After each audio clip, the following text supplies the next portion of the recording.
What is going on, guys? Hello. So this will be my first video into the Arc Raiders content creation world. But this is a game I'm very excited for. I played the initial testing back in, what was it, May? So I do have some experience with it. But I also play a lot of extraction games, Escape from Tarkov, Hunt Showdown, ABI even, Dark and Darker, and then a lot of the little ones in between, some of the lesser known ones. But I've played quite a bit, so this is something I'm pretty excited for. I have my concerns, my fears, that kind of thing, but playing it for the test, it was pretty fun, so I'm excited to try this one out. So, as you saw there, the server slam is going to be tomorrow as of me posting this video. Tomorrow, the 17th. I'm not 100% sure. I haven't found official confirmation on it yet, but I'm hearing that it's going to start at 6 a.m. Pacific or 9 a.m. Eastern time. Again, I'm not 100% sure there. If I do find out anything official, if that changes, I'll post that down below in the comments. But as far as I know, that's what we're getting. So I'm going to be streaming it. So if you guys want to come by and check that out, I will be streaming it. I'm not going to go full degen for this test, since it's kind of just a little tease before the big one. But yeah, I will be streaming. I'm probably going to go live about 8 a.m. Eastern time. Be a little early to it. But yeah, if you want to pop in, I might multi-stream to YouTube. Not sure yet, just because I won't be able to listen to music I normally listen to and stuff if I do it on YouTube, so we'll have to see. But yeah, I wanted to do this little video. There's a bunch of stuff to talk about. I will pop up the details real quick here. We're not going to go over this whole thing just because this is it's a lot. There's a lot here. I'm just going to kind of briefly go over some stuff here. I will post a link to this in the information section down below if you want to look over it yourself. But yeah, I figured we just take a quick look at this. So again, we're going to be having this from the 17th to the 19th. So just a nice little weekend server slam leading up to the October 30th release. I know a lot of people were pretty bummed that they decided to wait so long to release it, but we're what, 2 weeks out as of today? So we're pretty close. So we're just going to pop down here. So this is going to be open to anybody on Steam, Epic, PlayStation 5 or Xbox Series X. So make sure you get yourself in there. No signups, no codes. It's open for everybody. Now keep in mind that does mean, and it's in the name, it's the server slam. They're trying to test their servers, so expect there to be server issues. Expect it. Expect queues, that kind of thing. But hopefully it all gets sorted and everybody kind of gets in. But we'll be playing the Dam Battleground. So that's the only map we're going to have here. In the last test, we had 3 maps, I believe. But yeah, they're restricting this to just the Dam, which I actually don't mind. Dam is probably my favorite map. Mainly because of the underbelly, which I'll kind of talk about in my little tips later. But I'm excited for more of the Dam. The Dam is pretty fun. So there's going to be some special conditions, electromagnetic storms, night raids, and then maybe even a visit from the Queen, which you can see she's back there. Queen's pretty cool. Even just, and there's a lot of good sight lines on Dam where you can see her. So even if you just watch from afar, there's one big tower. I don't know if I have a screenshot of it anywhere. Might even be that tower right there. There's a big tower where you can kind of just sit up top and look down at the bottom of the dam where she usually is, and kind of just watch people fight her and stuff. It's pretty fun. We're gonna have some trading and quests, just the basic stuff, just a selection of early quests, nothing crazy. I wouldn't worry too much about that. It might be something worthwhile getting into and just kind of seeing what you might have in store for yourself when the game fully launches, but it's nothing too crazy. Server Slam content, weapons, gear, early and mid-tier equipment will be available, but some things will be locked until launch, which is understandable. I think I read that it's going to be like tier 1 and 2 stuff. Blueprints, expand your Raider's ability. All blueprints can be found, but those of the highest tier will not be craftable during the server slam. So there were some kind of high tier weapons that you could get the blueprint from the queen thing. Actually, once you defeated the queen or did the little puzzle inside the downed whatever, you're able to potentially loot some blueprints that you could then use to craft some higher tier weapons. Won't be able to do that this time around. Raider deck is essentially a battle pass if you want to look at it like that. It's probably better to look at it as a in the style of Helldivers 2, similar to that. And from my understanding, you'll be able to earn the currency in game as well. I'm not 100% sure on that, but that's what I've been hearing. Workshop basic crafting stations, weapon equipment, and medical are available, but upgrades aren't possible for this limited test. Again, not really a big deal. We only have a weekend to do this. I wouldn't want to go too crazy and trying to stress myself updating or upgrading all my benches and stuff. So don't worry too much about that. Just enjoy the game. Project Expeditions. Now, this is something I'm probably going to do a separate video on. I actually have a tab open for this up top here. I do kind of want to talk about this at some point as well. This is basically your progress reset. I don't know if they're going to consider it a prestige system, but it's a whole other thing. We'll talk about that in another video just because I don't want this to be too long. Trials, a proving ground for seasoned raiders. Complete challenges, return safely, vie for a place on the leaderboard. You'll have to wait for launch to climb the ranks and earn season rewards. So again, not something we're gonna have right now. Oh, these are all not active. Let's skip that. We don't need that. Progress will not carry over, which it makes sense. There will be a server slammer backpack that you can obtain. You got to make sure you connect your Embark ID with the account you played on. So there you go. Feats, creds, and raider decks. So again, feats are these little like side challenge things that you're going to get on the daily. They'll have different missions you have to do or requirements or whatever. You do those, you'll earn creds, which you use as the currency to unlock raiders. So there you go. There's the stuff I was talking about. Again, you can look at creds as super credits in Helldivers if you're familiar with Helldivers. But basically, it's the currency to unlock things in the raider decks. So yeah, there you go. This is just a little list of the different arc bots that you're going to run into. I wouldn't worry too much about that, but that is in one of my quality of life things I want to talk about. And then all this stuff: playing your Loto, breaching is loud, stay alert, be smart, all that stuff, rewards, blah blah blah. Nothing too crazy there.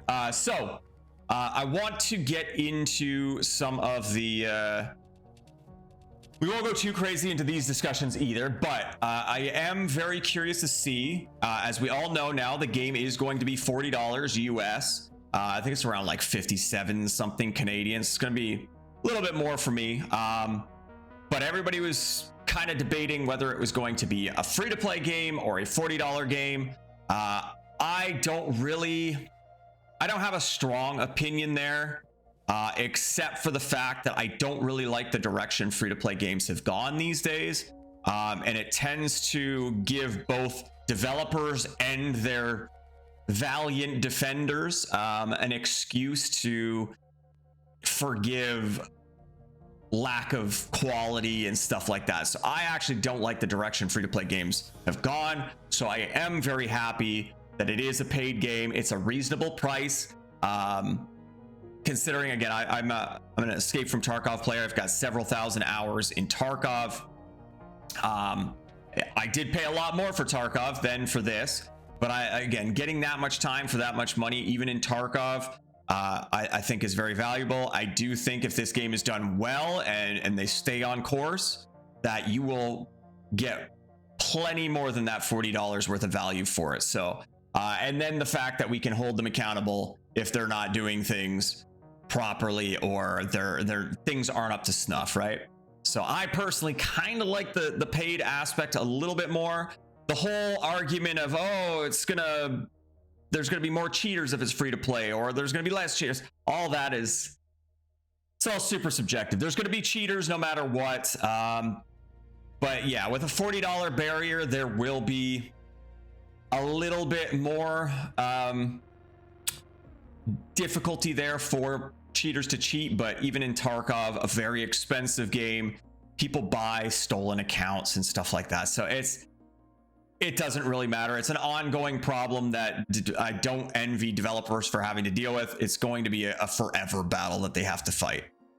But anyway, I'm very curious to see with that $40 what it's going to mean for ongoing content. So events and things like that. What are they going to do to keep things fresh? Now, we were talking about a little bit about that expedition project thing, which is essentially their prestige soft reset kind of system. I do want to go more into detail with that and see what it actually is, but I personally don't think that's going to be enough. They're going to need to do things to keep things fresh. Even Tarkov, again, with several thousand hours in the game, at some point you kind of get bored of stuff, right? So I'm curious what they might have in their plans for keeping things fresh. And are they going to do weekly events, monthly events? Are they going to do anything to switch it up? And that leads me into the big thing that I really like seeing from developers. Is there going to be a roadmap? I would like to see a kind of detailed roadmap. Let me know you have ideas. Let me know there's a future. Let me know you have plans to keep us engaged. So we'll see what happens there. But yeah, from there, I have a little bit of a list. It isn't a big list, and it is kind of an older list because I did it in the last test way back in May or whatever it was. Some of these might end up being solved. Some of these might not be relevant right now. Some of these I might even forget. Like I have something in here about swapping augments.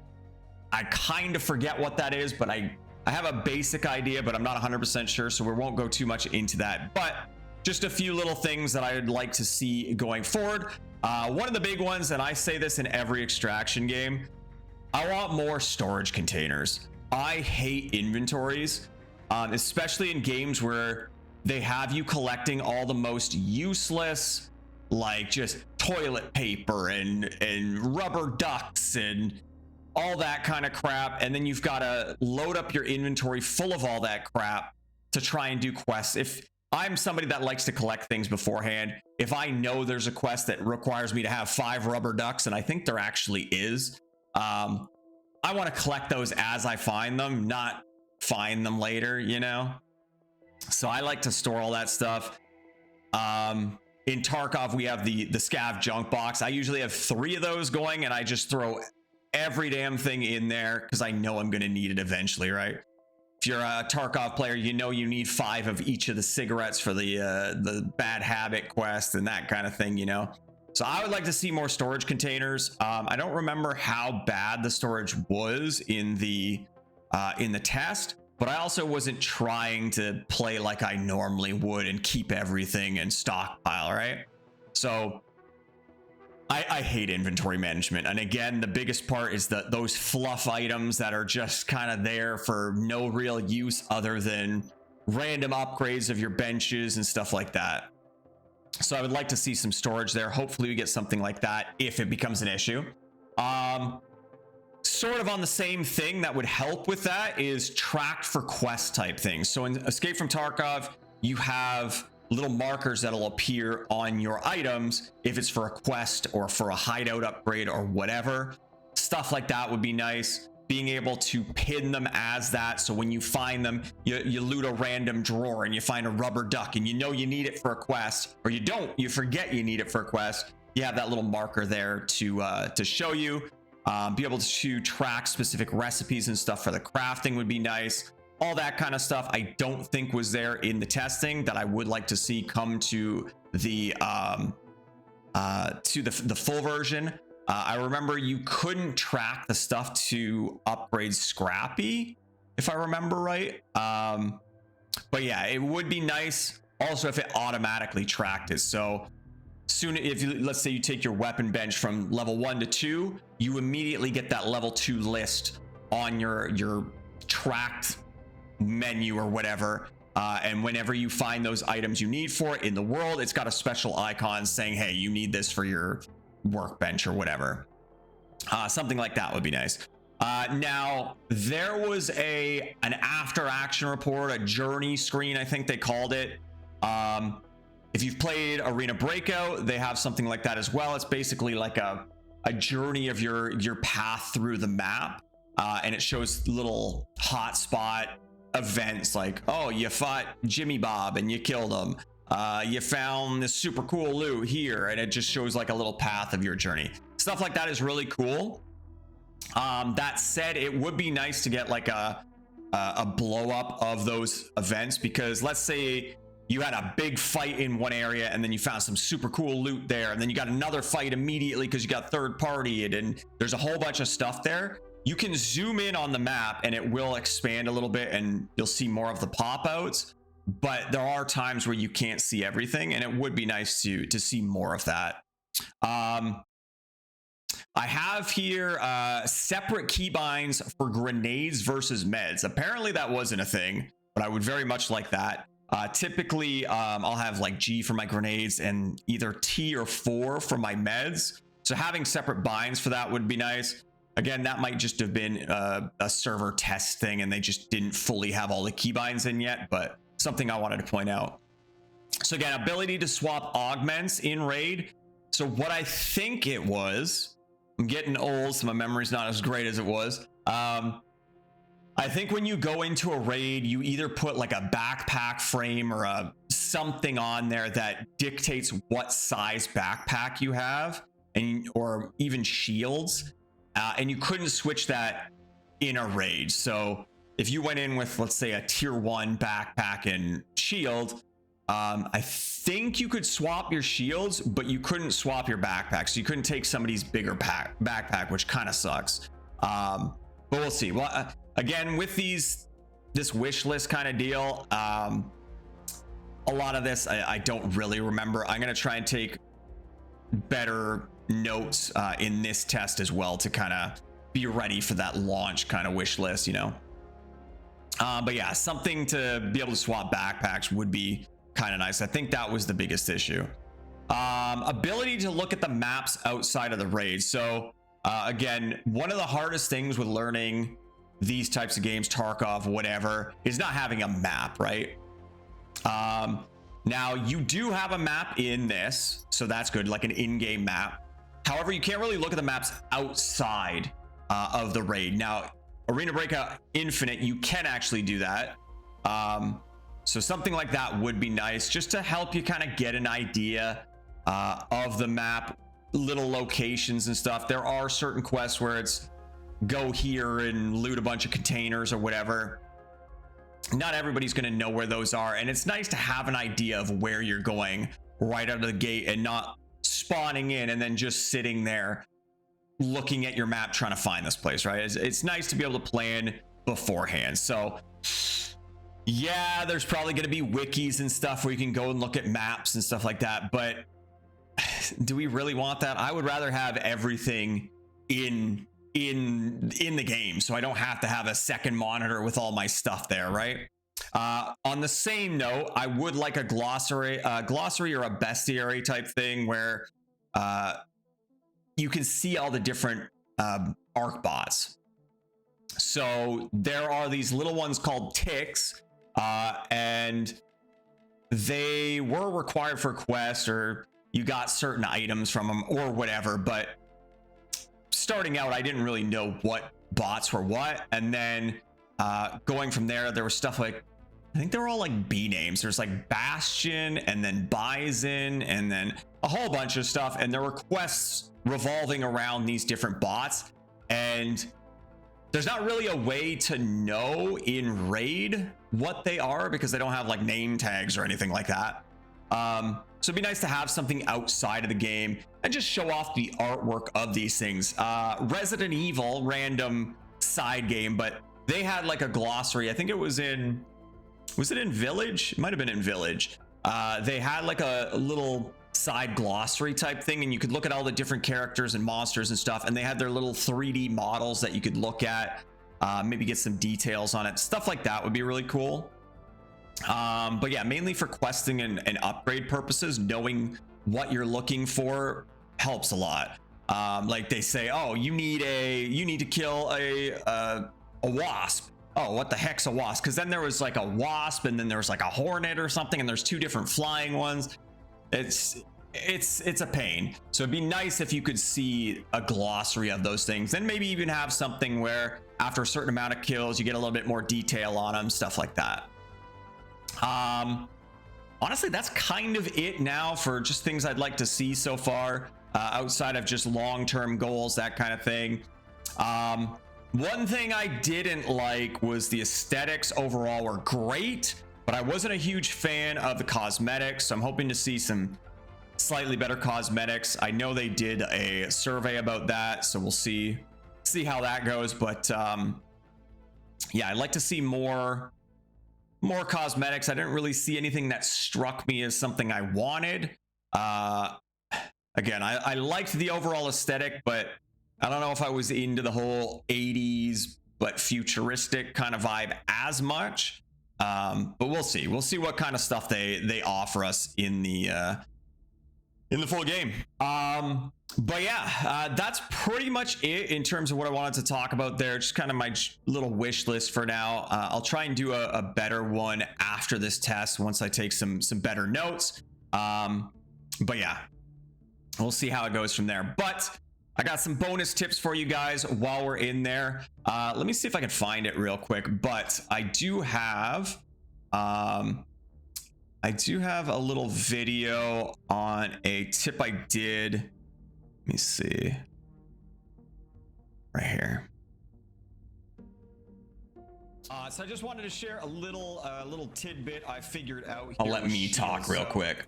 As you can see here, we have light, medium, and heavy. So I was trying to figure out, when you shoot them, it's always blue, right? The shields are always blue, so you don't really know what color, rarity, whatever shields they're using. But what I actually figured out, and it was something I didn't notice before, is the thing on the left side of your character there, that's actually your shields. So if you look, the light shields only have the one little, I don't know, solar panel, whatever it is. The medium has the two, and then the heavy has the two, but it's a bigger frame, and the lower one's kind of flared out a bit. So in a fight, I don't know how important the information necessarily is going to be to everybody, but you can actually identify what kind of shields you're getting into a fight with just from those videos. So I just wanted to share. So yeah, thought that was good information to have. Actually, let me bring that back up real quick just so we can kind of get a little closer here. But yeah, basically the shields there, I don't know how often you're going to be able to see them well enough to